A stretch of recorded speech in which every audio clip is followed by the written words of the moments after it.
I'm Whitney. I graduate in August, and I'll be a paramedic then. I'm Stephanie. I am a body piercer and a sports writer. My name is Luke McFadden. My name is Kayla Water.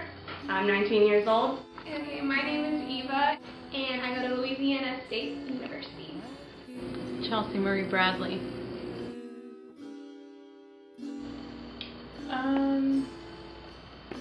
I don't know. Hardest thing I've ever been through? Oh my god. I have to say, shoot, I don't know. There's a lot. Are you getting personal? Probably whenever my mom got sick the first time, because I was really, really young and I didn't know how to go about it, I guess.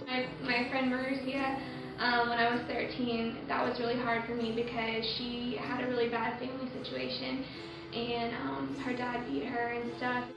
My entire family splitting up.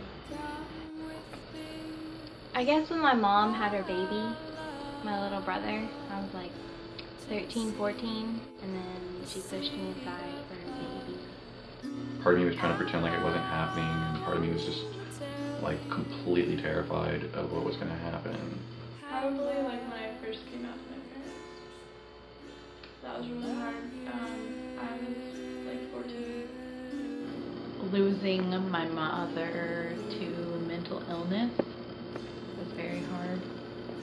Probably when I fell off an electric scooter and I broke my 2 front teeth, and I will forever have 2 fake front teeth. It was really hard for me, like being on the other side of that and knowing what was going on and not really being able to do anything about it. And having to go and see your mom, like with like half her head shaved and like part of her skull missing and like sewn back together. It's not anything that anybody should ever have to see, much less someone who's in like 5th grade or 6th grade like my brother was. My sister left, and then it just like took like my entire family away. You know, they asked me, and I felt like I was cornered, and that I could trust them, so I was like, yeah, I'm bisexual, which is what I was, or what I thought I was.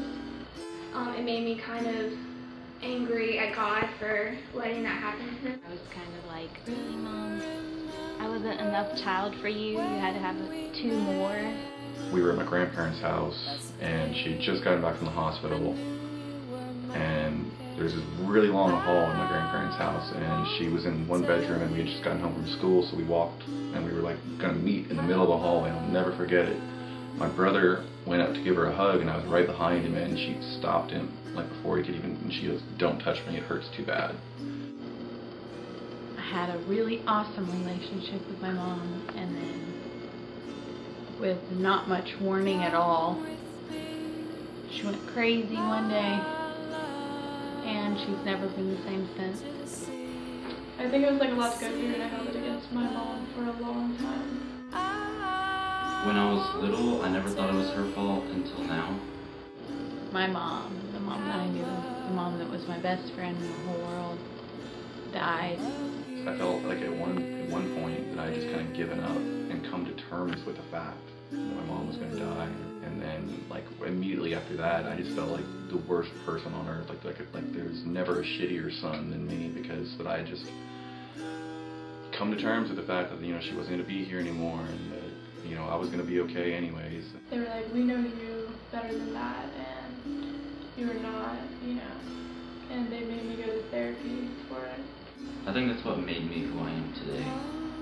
And finally, I think they start to accept it. And then every time she's gotten sick since then, I always go back to being 9 years old again, and being in that hallway, and just like wondering if I was ever going to see my mom again in the way that she used to be. But it's okay.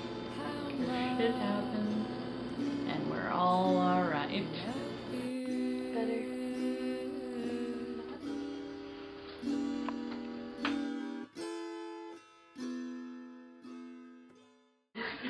I could have gotten real personal, but I'll go for it. I don't want to Get go. personal. I don't want to give that to the world. That's embarrassing. I don't want to talk about that.